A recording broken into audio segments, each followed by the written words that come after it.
What's going on here? Was Wolfendom always like this? Paimon has a bad feeling about this.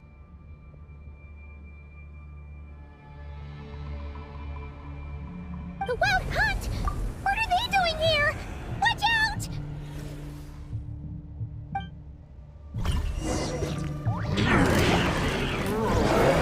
Shower me with praise! Not now. Clouds high. The birds call.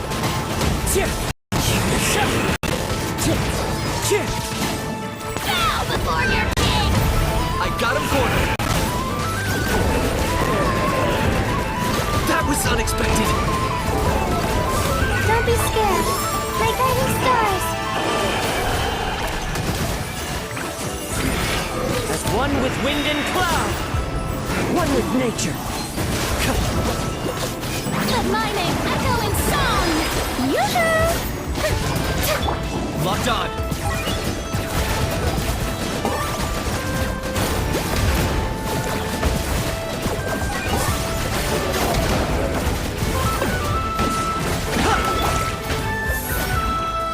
The night is cold.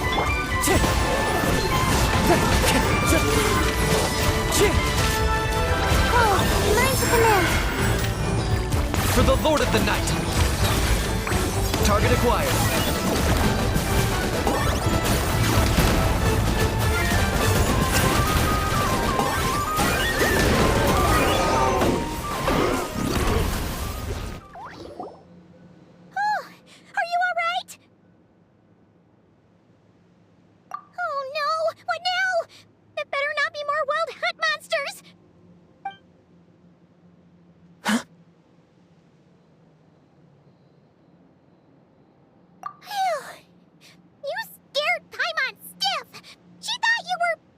Stop right there. Answer me this. The 2 letters I gave you, who are they for? 2 letters? Wasn't it 3?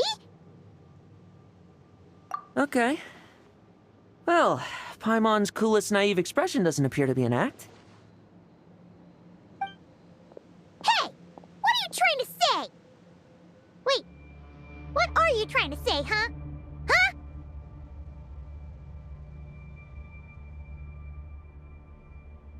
Paimon passed a test? Really? Huh!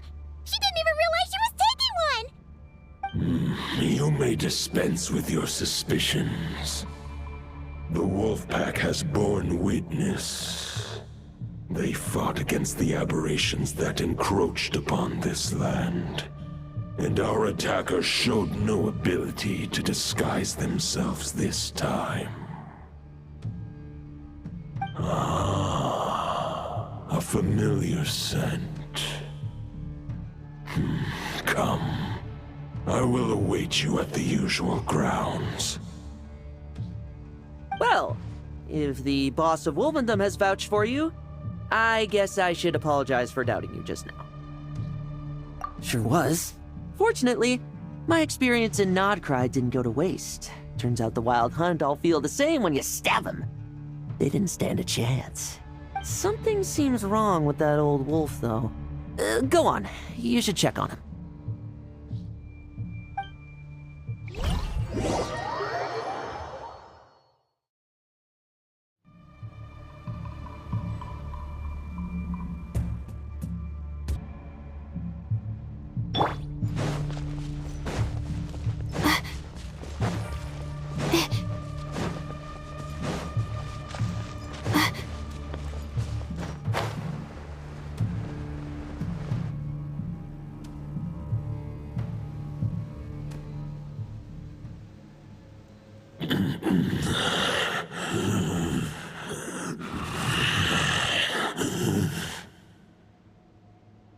Lupus Boreas, not injured. Why so weak? Am I not strong enough?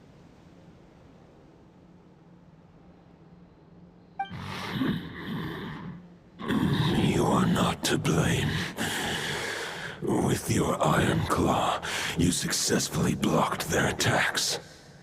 However, their assault went beyond the mere physical world. They followed my trail from the distant north across the ley lines. They sought to corrupt the territory I protect. But I shall not let them succeed without a fight.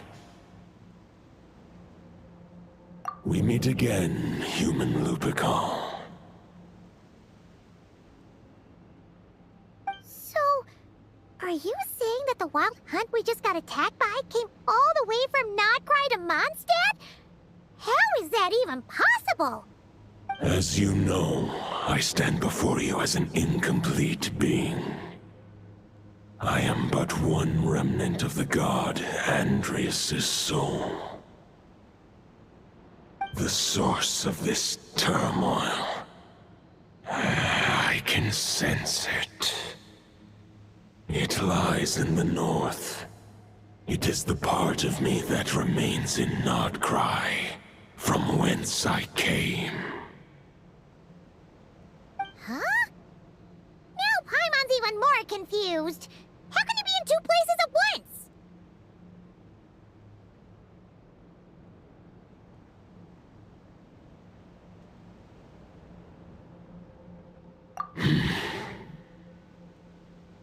For many gods, housing a part of their soul within an object is no difficult feat. But those who can perform such delicate partitions as this are rare, even among the gods.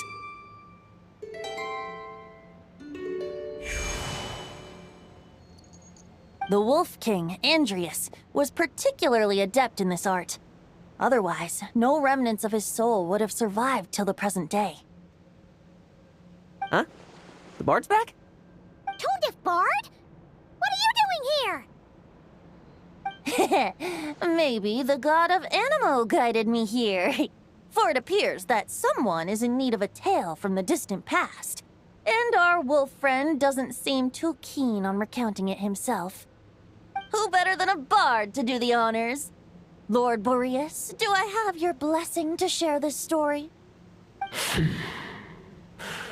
As you wish. Lupus Boreas wandered the frozen tundra and stumbled into the Seelie Hall.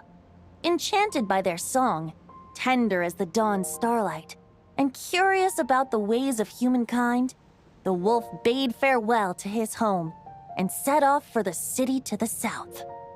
As the high tower crumbled and the fierce winds fell silent, Lupus Boreas, who once had hunted with the storm winds himself, looked within and inquired, was the shelter he provided for humanity really any different from that given by the reclusive king in his tower? The wolf entrusted those under his protection to a new god and quietly returned to the frozen north. There, in a palace long since abandoned by its former master, the great wolf closed his eyes and slept. 500 bitter winters passed, then 500 equally frigid springs. He slumbered undisturbed until a night stumbled in from the cold, just as Lupus Boreas had once done at the Seelie Hall, and awoke him at long last. The night asked the wolf to join him on a journey south, to see once more the land that had all but faded from his memory. The gentle wolf, unwilling to refuse the human's earnest plea, split his soul into two halves and left his home once more. Seeing how the ice and snow had given way to verdant plains, hearing the laughter and song that now filled the once somber city, the aging Lupus Boreas turned to his friend, the god of Animo, and remarked, "So, this is the world the humans dreamed of." Though the night's journey was not yet over, the wolf chose to bid farewell to his companion here. he had written the end to his story. What knowledge he had been gifted flowed into the land. Everything he was, he gave unto the world. Well, that's how a bard would tell the tale. Lord Boreas, is there anything you'd like to add? There is no need for you to ask that question. So that's what happened. You returned to Mondstadt with that knight 1,000 years ago, and then, for the sake of the new Mondstadt, you... You need not feel remorse on my account. That was my answer, my decision. If anyone should feel regret, it is the part of me who remained in Notcry. I fear Andreas has not found peace in his heart even to this day. That is surely why those vile aberrations were able to exploit his weakness, sowing the seeds of all the turbulence that has ensued. But we followed Boreas' trail in Notcry. We investigated and discovered no signs of instability. Andreas should still be slumbering by the lakeside. Perhaps all the recent turmoil in Notcry has had unforeseen consequences.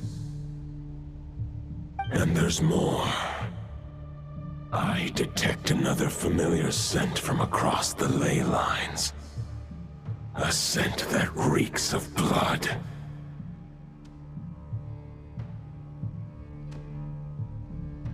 Oh, the White Knight who became the Bloodstained Knight?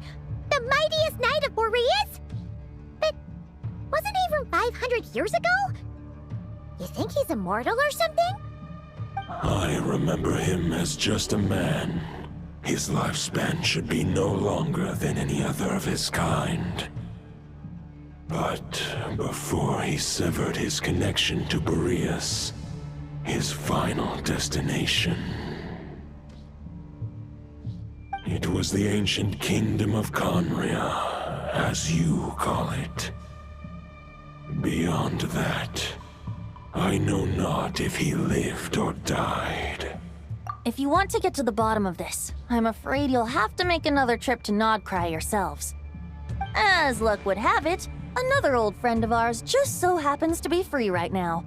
If you ask him nicely, he might give you a lift.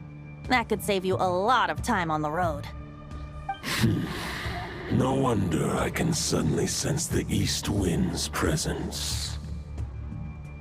If even Mondstadt has been affected by the fallout, Nodcry must be in real trouble by now. I hope Varka can handle it. Varka? Is he in danger? I believe too many passengers would slow our dear friend down. I fear he only has room to carry one person, along with perhaps a diminutive companion. Alright, wish it could be me, but I accept that we should send our strongest warrior to fight Nodcry's battles. I'll stay here and deal with any wild hunt that try harassing Mondstadt. It'll be a good chance to try out some new moves. I stay in Mondstadt too. With Traveler's help, Varka will be safe. Razor, give me your iron claw.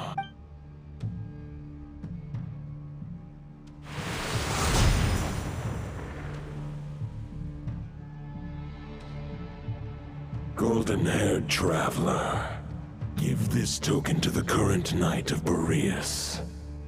It is a wolf spirit.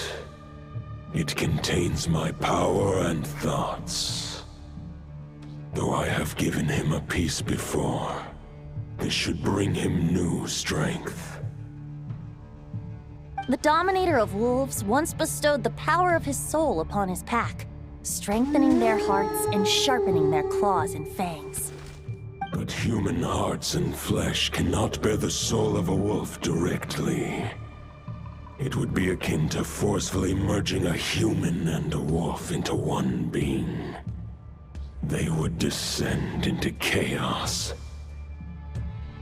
To prevent the entanglement of souls, the most I can do is temporarily house my power and thoughts within claws and fangs wrought of steel. Although, truth be told, that knight does not lack for power. What he needs more is the thoughts within. But I shall leave this for him to explain. The Great Wolf King of the North remains strong for now. Besides, do I not have the protection of my Lupacol? I will protect Lupacol. The North and Varka, I leave to you.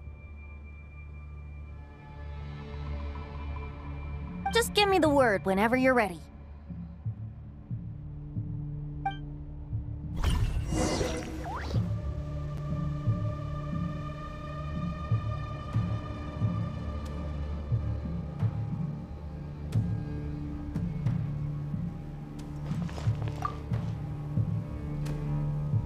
Any questions before you set off? Better ask now. You'll probably have to hit the ground running when you get to Nodcry. The root of this turmoil lies with the remnant soul that Andrias, dominator of wolves and god of the North Wind, left in Nodcry. He once left Nodcry and braved the blizzards to confront the god of storms and claim the right to rule. Yet even as the tower fell, he chose to abandon his claim. Instead, he returned to the north and slumbered for 1,000 years before finally journeying back, under the name of Boreas, with the first knight of Boreas to witness the new face of Mondstadt. When the wolf spirit could no longer maintain his physical form, Boreas chose to pour his power into the ley lines. With that, he became the North Wind of Mondstadt, as he is still known to this day. Any questions before you set off? Better ask now. You'll probably have to hit the ground running when you get to Nodcry.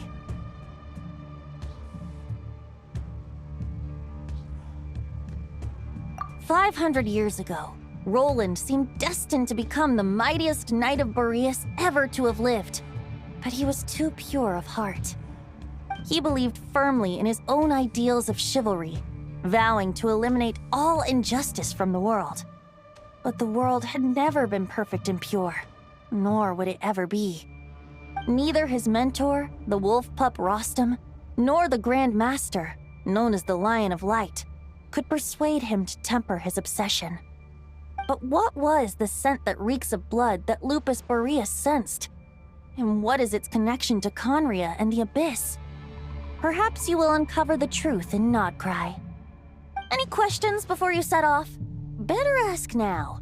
You'll probably have to hit the ground running when you get to Nodcry. The soul of a wolf is as unyielding as ice, and Andrias is a master of molding and shaping it.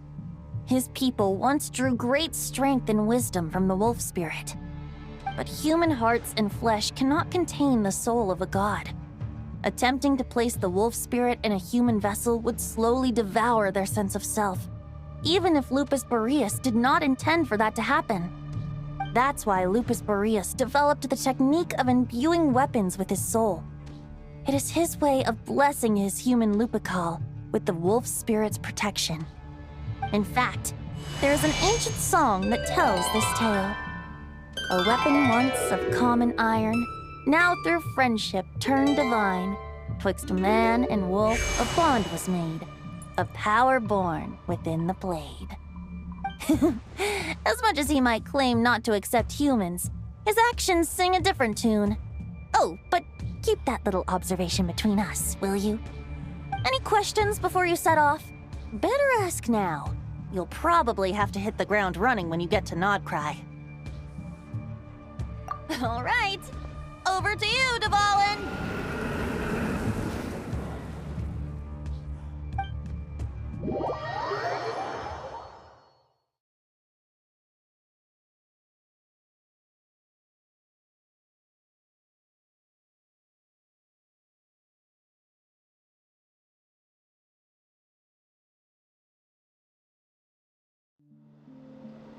The Knight of Boreas awaits below. We must part ways here. Barbatos and I have other plans. We will meet you again later. All right. Hey, wait. How are we getting down?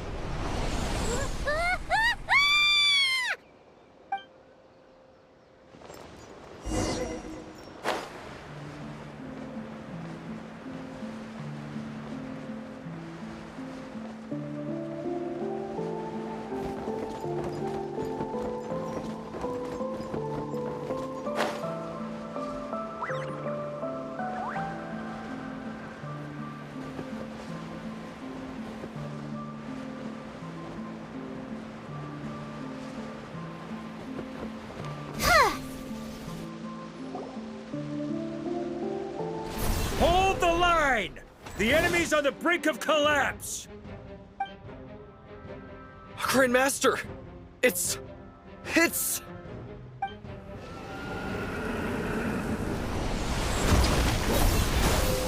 Haha! Reinforcements! It's about time!